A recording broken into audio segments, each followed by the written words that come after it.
So apparently he's taking the entire coronavirus is a myth thing way too far, because he knew that he had been exposed, and he was coming in like, yeah, fuck you guys, I was exposed. Like, what are you going to do about it? I'm told that's exactly what happened. What an asshole move. Well, I mean, so a quick on the radio note, because we were talking about that this morning. So it appears that our friend Greg Hill had, I guess, dinner early last week with David Pastrnak and a friend of theirs or something. I don't even know. Yeah, he was with the Bruins. Which sounds so awful anyway. I'm 45 years old. The idea of having dinner with how old's Pastrnak? 20 or something? In his early 20s. But I mean, he was a jock sniffer, so I'm sure he had a good time. So I guess the other guy has coronavirus, or they think has coronavirus or something. Yeah. Pastrnak is in quarantine right now? Correct. Okay. A few other Bruins are as well. Is that right? Yeah. Okay. I don't even know who Pastrnak is. Young stud. He's a good player. Yes. Okay. A goal scorer. I believe so. That's about. We're getting to the limit of my hockey knowledge here. There you go. So I guess Hillman. This is confusing to me. So I guess he went into work the next day with with some knowledge that he might be compromised or something. So I guess the fucking people at EEI flipped out. The producers got together, I'm told, and crafted some letter saying, how can you let this person come into the building? We're all risking our lives or something. Remember the guy who wrote the stupid op-ed for the Globe and we made fun of, that EI producer? John Anderson? Yeah, I guess he wrote it, I'm told. Really? A bunch of producers signed it. That's not how it's made to seem on that show when they talk about it. It's weird. And then it was sent to David Field even, who runs Entercom. What the fuck? I'm told. I could be wrong. My sources could definitely be wrong. Sometimes they're compromised as well. I'm kidding. It's actually none of the usual greatest hits. Okay. Truth, all the producers were like, what the fuck? This is unsafe. So I guess Hillman came in one day, and then he's now being quarantined. But, I guess the first day he was being super cunty about it on the air. Like, it's weird. I listened to the clip you sent me, Steve. It sounds like they all fucking hate each other. Yes, there's a simmering hatred that they're not willing to openly discuss on the air. It's the same thing that you always talk about. Right. It's so weird. That show is kind of like if all the inside jokes where we say like people won't understand the show if you're a new listener. Right. If all those inside jokes were just between the three of us. Right. If literally no one else understood. It was almost like the Hammer episode where like I started hating you guys. But like we didn't discuss why. But if we did that every day, we didn't know why. Right. But neither is a listener for them. No. Like I'm fine. I am fine. I am totally fine. Occasionally I'll do a throwaway joke that nobody really knows except for me or you guys maybe. Yeah. And maybe not even you guys. Like I'll maybe not us, but one person listening or something. Yes, yeah. that's fine. I also think the listeners like that too. But if I started the show, like I don't know, someday, like like when Steve scrubbed the audio, yeah, and like I just danced around and we never discussed it. It'd be like, what the fuck are you? And nobody even knew. It'd be like, what the fuck are you talking about? For just taking like subtle shots at each other like 10 all day minutes, long. Yeah, and it's just this simmering hatred. So this is the first day this is Monday when he was forced to stay home. I want it known that I am doing this show this way today under protests. Good morning, by the way, Wiggy. I have been forced to do the show from home today. Wow. I'm like, man, both of y'all are out? Jesus. Well, that sounds like a Greg problem, not a me problem. Well, go ahead we can get into that. Go ahead and point the finger right at you. What is that? I didn't know Danielle was going to be out until 5 minutes ago when I chatted with her. So I didn't know you were going to be off Monday till yesterday. Who cares? So like what's going on here? There's always been a Danielle thing. I guess Danielle and the other two people that used to be on Greg Hill's show, LB and Mike. I know Shue, LB hated him. They all despised working for Greg. Right. I guess he was a miserable bastard. Like I know like LB, and might sing different tune now, but I'd walk in with him and Jerry every day.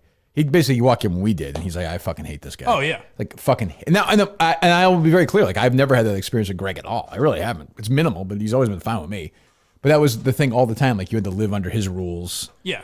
His way. Like, when he went on vacation, you went on vacation, which I guess is, well, that's actually not. I would say it's not true with us. If you guys want to take time off, you can. I don't know. Are you guys experiencing the same thing? I mean, we do. Do you like working for me? Yes. Oh, yes. I like to work with you. That's all I wanted to hear. Thank you. No, but like this weird thing where it's like there's also a strange. He had like So it was Mike Shue was his main producer, Sure. and then he had a bunch of other producers Oh, he had like in the back room. Yeah, like Moroso and Moroso's he had like 5 guys. Moroso's one of them. So I remember sending it to my buddy the day you did a podcast with Greg Hill. You said, "Do you have?" So you just had Mike Shue and who else produce your show? And he goes, "Oh, just Mike Shue." Right. And I sent it to all the other guys, going, "Really? Only one producer for that show?" So he doesn't acknowledge the underlings. He kind of treats them like shit. I know that much. I've heard. Yeah, I don't know. You can say a lot of things about me. That's not the way I would operate. I treat everybody like shit. Right. I don't care if you're famous from or Will not. up to Steve. Yes, nothing changes.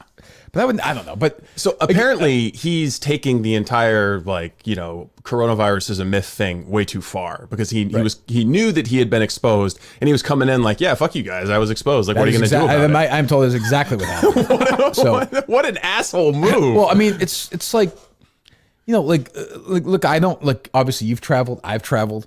Like, I don't, it's not to me, but if somebody I had dinner with or was with we thought had corona, I'm not even sure if this person does this person have coronavirus or no? I'm not 100%. Okay, but whatever. It was, I think even they said on the show that it was rumor. Like, it was possible. But who knows what if they're telling the truth about, So we'll say that was the case. If you have Steve or Mike, I'd say, well, we got to shut down for a couple of weeks. It's just the way, it's not fair to you or guys. just go get tests. Well, yeah, right. Or also go get tests. Yeah. Right. So, all right. So, but I mean, again, people are saying it's Bosser, but I'm telling you, if this was going on the radio station in Spokane, I'd be fascinated by it. I'm fascinated by the lying and the weird hiding and the fake hatred. It's just so, I mean, not the fake hatred, the real hatred. Then they pretend to like Curtis giggling away. Just the weird stuff going on. And if this was going on maybe 5 years ago or 6 years ago, it'd be a much bigger story. Just radio in general. Well, if it was would me, be a huge story. it was me. Yeah, Oh, if it was I you, guess. but I mean, I'm just saying, like if this was going on when radio was much more prominent in society, it would be a huge deal. Well, I mean, I think Felger came in with coronavirus. I think it's a story worth examining. Oh, well, it should be. The two Boston newspapers. I mean, is there a fucking media columnist in this town who can cover a radio show host who's #1 with adult males over the age of 18? It's the problem with Hillman is that the audience he's #1 with are all gonna fucking die of coronavirus. You better stay away from him. 86 and over. So it's not just EEI. He's also going out to bars and everything. It's like, as a public figure, you think there's a minimum level of covering your ass you would do if you were in that situation. Well, we'll get to him covering his ass in a second, but let's a little more of this hatred. It's so weird. Everything still works, right? I can still hear you. We're good. Arrabbiata in here. It's all right. No. I don't know. I didn't have to cancel any plans tonight because somebody was irresponsible last week. I Maybe. got to turn around and look at Ken and Curtis. Because So hold on. So It doesn't sound very friendly. so I would say to Danielle, like, good for you. What are you talking about? Yes, like, good. correct. Like, Yeah. what's the anger about? Good, fantastic. You're pissed off. Why can't you say why you're pissed off? And she has a very legitimate point. Like, Greg's just been sitting around these last couple of months being like, oh man, I'm so cooped up inside. I got cabin fever. I can't wait to go out with Pasternak and have a brewski and some fucking That's what he's chicken very wings at a excited restaurant. Like, are you really dying to go have that experience right now? Like, 20-year-old fucking hockey. Like, no. Are you You're guys saying really it- missing you're a saying it restaurant? Like it sounds bad from Greg's perspective. I think it sounds awful from Pasternak going to He dinner probably with even know. That's true. a B-level radio guy. Probably even know. He's probably ordered to. Yeah. But you guys are talking about like the level of story it would have been a few years ago in radio. But even take that away. If Big Cat came into the office with coronavirus, Talk about all day. Yeah. and Hank wrote a letter to Dave saying we need to ban this guy from the Right. building, and I feel unsafe. That'd be 3 days of every Right. show talking about it. At I'll just say Barstool. that- I know could one actually show. I know happen. one show that that we've talked about in the past. I can tell you that. I would have read the whole fucking thing. By the way, like I get, like I would not sign that letter. But I get it. If you're some producer making $22,000 a year, legitimately making $22,000 a year, Yeah. and fucking Greg Hill, his fat ass is out eating and drinking with another millionaire, and they don't give a fuck about you. I get that. Totally. Talking into a microphone, yeah. Yeah, like fuck you fucking asshole. Like I do understand.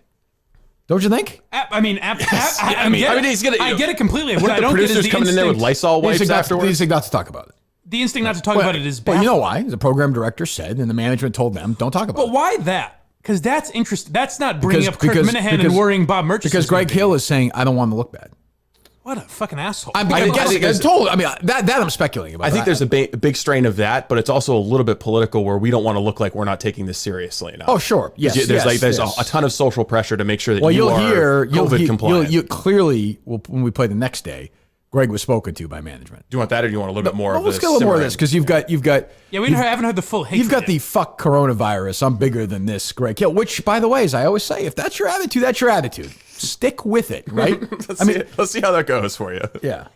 to just talking to 2 empty seats. Look at the camera, Wiggy. You're the only guy on the camera. Hey, what's up, man? The only person watching Twitch. Nick's actually under the table out of fear of Yeah, I corona. know. I saw him. I didn't want to say nothing to him. I want to be clear that there will be no dry snitching, Wiggy, on this program. Okay. Today. Okay. See, So what is that about? so there's some snitching going on, right? You know what snitches get. Yes, they do. Yeah. Yes, they do. I'd like to go back to Curtis's joke, by the way. If Fitzy is trying to avoid coronavirus, why would he be hiding under the table? I don't know, but Curtis is Why would he be there at all? Curtis is the jokester on the show, I guess. Good question. I don't understand. Maybe this is some. Who knows? But so Greg's pissed off, and I can understand that. He thinks he's getting fucked over by employees at the station. Yeah. Okay, fine. I don't think he's right, but okay. So it's a tough time. He has to go do his radio show from home. I guess. Yeah, right. It's tough. To not drive in Really, 40 minutes? he's really been put out. So because again, he had to go eat fucking steak with David Pasternak because Pasternak can fucking play hockey well. He's a loser. What does that do? I suppose that's a business dinner of some kind. But what does that do for the station? Nothing.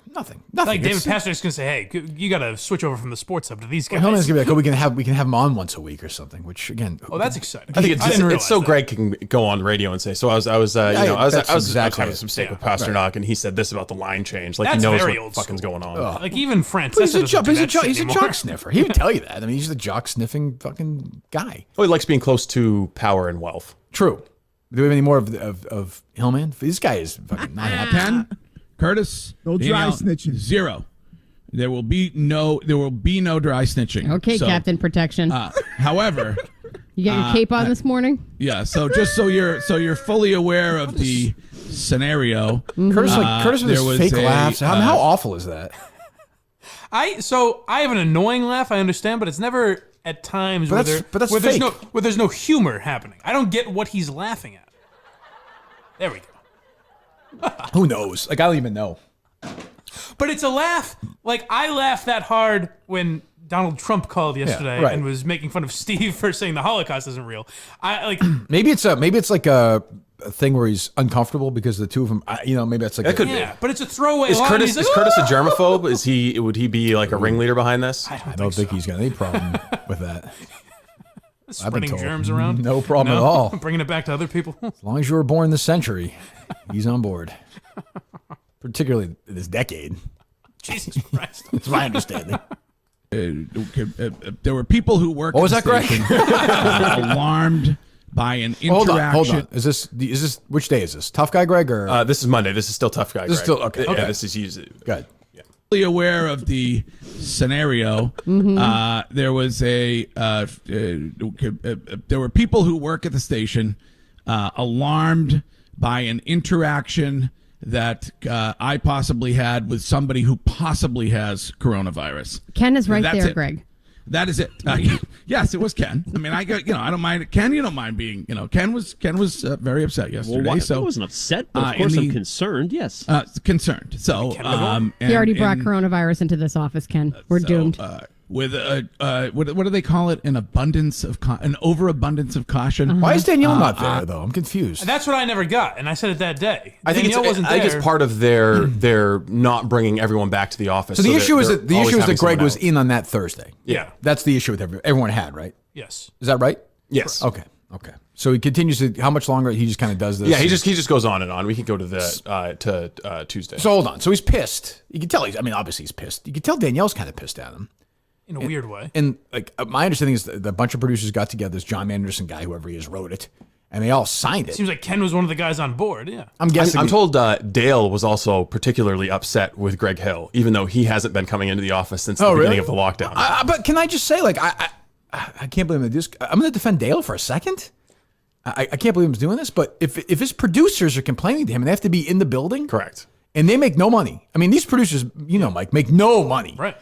And Greg Hill is strutting around, being an asshole after potentially being exposed to coronavirus. However you feel about if you're legitimately in the station that's going through all these measures to be protective about it and so hurting, sneezing in the bathrooms, not wearing a mask. I'd be like, if I'm Dale, I'd be like, if my producers are bitching, I'd be like, well, what the fuck is he? I have to stay home. Yeah. Like, what the fuck? Yeah.